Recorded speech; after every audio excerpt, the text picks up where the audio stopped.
Body of the girl, जिसके मुंह में खून था, शरीर में कोई कपड़ा नहीं था, पैर दोनों राइट एंगल में पाया गया, एक पांव बेड के राइट साइड व एक पांव बेड के लेफ्ट साइड पाया गया।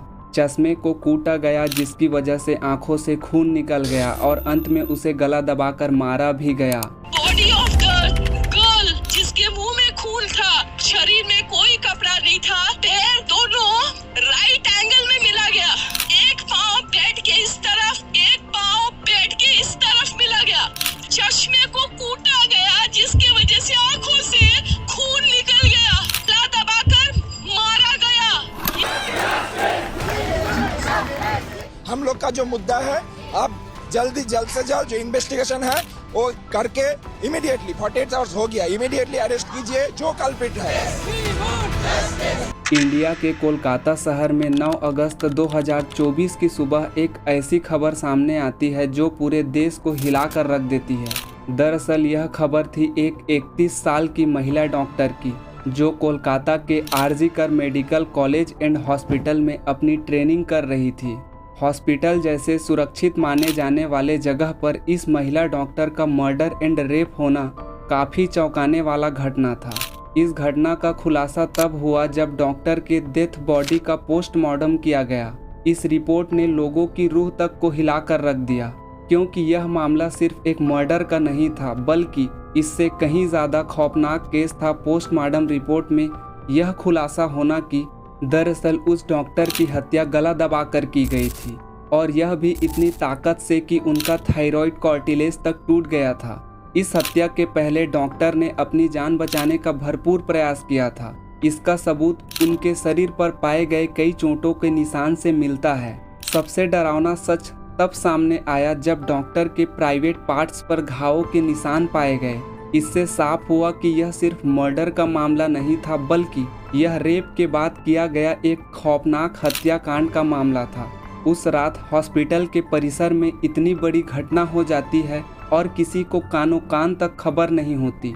क्या उस रात कुछ ऐसा हुआ था जिसे जानकर आप गुस्से से बौखला जाएंगे? क्या वहाँ कोई और था जिसने इस क्रूर घटना को अंजाम दिया था, और अगर हाँ तो आखिर कौन था? इन्हीं सवालों के जवाब ढूंढते हुए हम आज की इस वीडियो में आपको बताएंगे कि आखिर उस रात क्या हुआ था।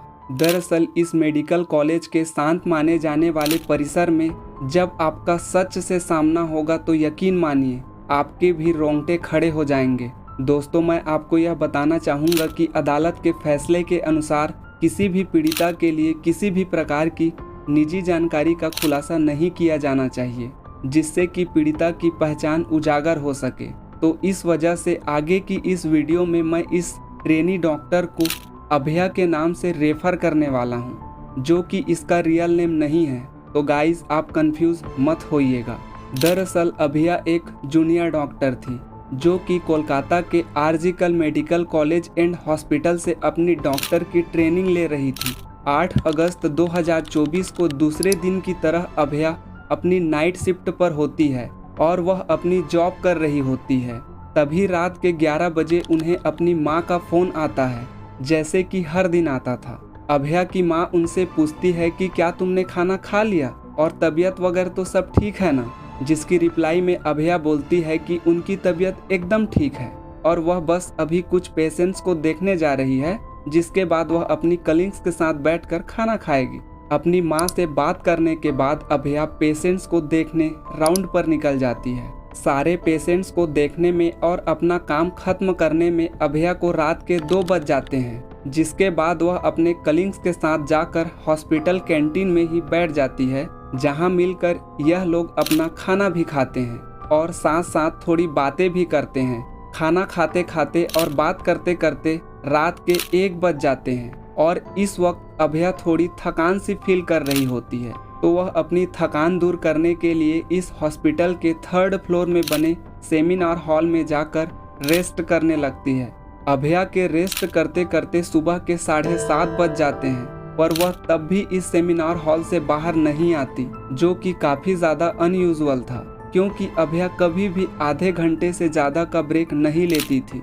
हॉस्पिटल का एक वर्कर, जो कि सुबह की शिफ्ट स्टार्ट होने से पहले हॉस्पिटल के सारे रूम्स को चेक कर रहा होता है और वह ऐसे ही सारे रूम्स को चेक करते हुए सेमिनार हॉल की तरफ आता है। जैसे ही वह सेमिनार हॉल के पास आकर उसका गेट खोलता है, उसकी आंखें खुली की खुली रह जाती हैं। जैसे ही वह अभया की बॉडी को देखता है, वैसे ही वह बहुत जोर से चीख पड़ता है। इस वर्कर की चीख सुनकर आसपास के लोग वहां इकट्ठा होने लगते हैं और देखते हैं कि सेमिनार हॉल के अंदर अभया की बॉडी बिना कपड़ों के पड़ी हुई है और उसके बॉडी पर कुछ ब्लड के निशान भी है। यहाँ खड़े सब लोगों के लिए यह एक सदमा से कम नहीं था, स्पेशली दूसरे फीमेल डॉक्टर्स एंड वर्कर्स के लिए, क्योंकि उन्होंने अपनी आंखों के सामने ऐसा नज़ारा पहली बार देखा था, और वह भी हॉस्पिटल परिसर के अंदर। अभया की बॉडी को देखकर आसपास खड़े सारे लोग उसे एक स्ट्रेचर पर लेटाते हैं और उसे इमरजेंसी रूम में लेकर जाते हैं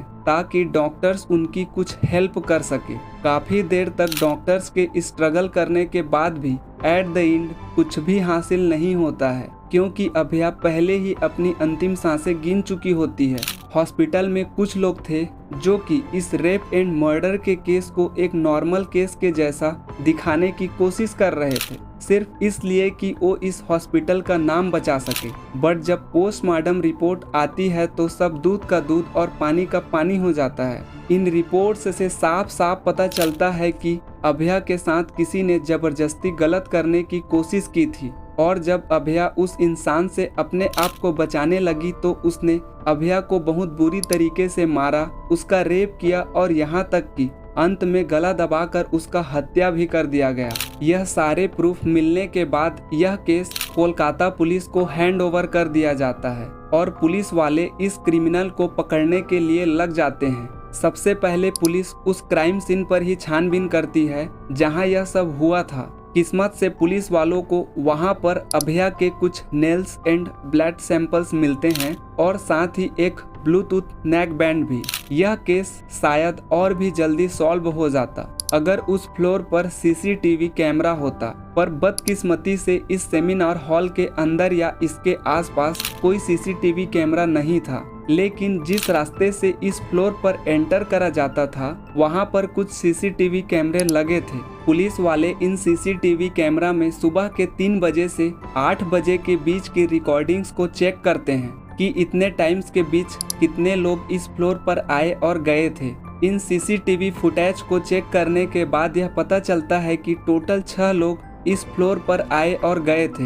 यह पता चलने के बाद पुलिस वाले एक एक करके इन 6 लोगों को पूछताछ के लिए बुलाते हैं कि वो लोग वहां पर उस टाइम क्या कर रहे थे, और इन लोगों से पूछताछ के दौरान ही क्राइम सीन पर पाए गए ब्लूटूथ नेक बैंड को सभी के मोबाइल से बारी बारी से कनेक्ट करके देखा जाता है, क्योंकि आपको पता होगा कि एक बार अगर आप किसी ब्लूटूथ डिवाइस से अपना मोबाइल कनेक्ट करते हैं तो वह अगली बार आसानी से कनेक्ट हो जाता है। और फाइनली पुलिस वालों की यह ट्रिक काम भी आती है, क्योंकि यह ब्लूटूथ नेक बैंड इन 6 लोगों में से एक आदमी के फोन से कनेक्ट हो जाता है, जिसका नाम था संजय रॉय, जो कि कोलकाता पुलिस के अंडर एक सिविक वॉलेंटियर के रूप में काम करता था और छोटे मोटे कामों को मैनेज करने में वह कोलकाता पुलिस की मदद भी करता था, जैसे कि ट्रैफिक मैनेजमेंट, पार्किंग मैनेजमेंट आदि। जैसे कि आपने बहुत सारे फेस्टिवल्स, अनऑथोराइज्ड पार्किंग या भीड़ भाड़ वाले एरिया में देखा होगा कि कुछ ब्लू कलर की यूनिफॉर्म पहनकर ऑफिसर्स खड़े रहते हैं, जिनका काम होता है कि बिना किसी वजह से कहीं पर भी ज्यादा भीड़ इकट्ठी ना हो। तो अब पुलिस वालों को अभया का पहला कातिल मिल चुका था, जिसके बाद वह संजय राय से और भी गुस्से से पेश आने लगते हैं। बट संजय पुलिस वालों की किसी बात का भी जवाब नहीं दे रहा होता है, क्योंकि वह काफी ज्यादा नशे की हालत में था। इस बीच पुलिस वाले संजय का फोन भी चेक करते हैं, जिसमें उन्हें भर भर के पोर्नोग्राफी कंटेंट मिलता है, जिससे उनका शक यकीन में बदल चुका था कि संजय ही अभया के मर्डर का मेन अपराधी है। इसके बाद पुलिस वाले संजय रॉय को और ज्यादा डराने लगते हैं एंड फाइनली वह डर कर अपना गुनाह कबूल भी कर लेता है कि उसने ही अभया को मारा है और उसका रेप भी किया है। यह पता लगते ही कुछ पुलिस वाले और भी प्रूफ कलेक्ट करने संजय रॉय के घर जाते हैं, जहां पर उन्हें एक शू मिलता है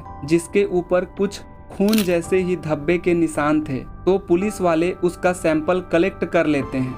थोड़ी देर और तलाशी लेने पर पुलिस वालों को संजय के घर के बाहर कुछ कपड़े सूखते हुए दिखते हैं और यह वही कपड़े थे जो कि उस दिन संजय ने पहने थे, क्योंकि यह सब सीसीटीवी कैमरे में कैप्चर हो गया था, जिससे जाहिर था कि संजय यह प्रूफ मिटाने की कोशिश कर रहा था। बट जब संजय को पूछताछ के लिए पुलिस स्टेशन में लाया गया था, उस वक्त वो काफी ज्यादा नशे की हालत में था। तो क्या वह यह सब बस इसलिए कर रहा था ताकि उसे कम सजा मिल सके? और जब पुलिस वाले उस शू पर लगे ब्लड सैंपल को चेक करवाते हैं तो वह भी अभया के ब्लड से मैच हो जाता है, जो कि उसके खिलाफ एक ठोस सबूत था। और इस प्रकार और भी बहुत सारी रिपोर्ट्स एंड डिटेल्स को एक साथ कंबाइन करके पुलिस वालों को पता चलता है कि उस रात संजय रॉय काफी ज्यादा नशे की हालत में था। दरअसल संजय रॉय रात के 11 बजे हॉस्पिटल में एंटर करता है। संजय अक्सर उस हॉस्पिटल में नाइट शिफ्ट की देखरेख किया करता था, तो उसे यहाँ की काफी अच्छी नॉलेज भी थी कि कहाँ पर कैमरा है और कहाँ पर कैमरा नहीं है। और वह उस रात उस अस्पताल के 3rd फ्लोर के पिछले हिस्से में जाकर काफी मात्रा में शराब पिया होता है और वह नहीं चाहता कि कोई उसे इस प्रकार से ज्यादा नशे की हालत में देखे, वरना वह अपनी जॉब से हाथ धो सकता था। इस कारण से वह आराम करने के लिए 3rd फ्लोर पर स्थित उस सेमिनार हॉल की ओर जाता है, जिस सेमिनार हॉल में अभया आराम कर रही होती है। जैसे ही संजय सेमिनार हॉल में प्रवेश करता है, वैसे ही उसकी नजर अभया पर पड़ती है। अभया को अकेला देखकर संजय के इरादे बिगड़ने लगते हैं। पहले वह काफी देर तक इस फ्लोर के चक्कर लगाता है, यह कंफर्म करने के लिए कि कोई यहाँ पर ज्यादा आ तो नहीं रहा है। और जब उसे लगता है कि अब उसका रास्ता साफ है, तो वह करीब 4 बजे सेमिनार हॉल के अंदर एंटर करता है और फिर वहाँ से 4:37 पर वह बाहर आता है। इन 37 से 40 मिनट्स के दौरान अभया के साथ इस आदमी ने क्या क्या किया होगा और वह कितनी पेन से गुजरी होगी, यह सोचकर ही किसी का भी दिल सहम जाएगा। स्पेशली अभया के पेरेंट्स, जिन्होंने इतनी सारी उम्मीदों से और बहुत सारी सेक्रीफाइसेस करके अपनी बच्ची को डॉक्टर बनाने भेजा था। दरअसल अभया अपने पेरेंट्स की अकेली बेटी थी, उनके लिए तो यह किसी सदमे से कम नहीं होगा। एंड गाइस, यह केस अभी भी क्लोज नहीं हुआ है। संजय रॉय को कस्टडी में रखा गया है और इसके आगे की कार्यवाही चल रही है। इस कातिल के साथ क्या होना चाहिए आप कमेंट में जरूर बताना, और इस केस से रिलेटेड आगे की जानकारी देखने के लिए इस चैनल को जरूर से सब्सक्राइब कर लेना। Thank you.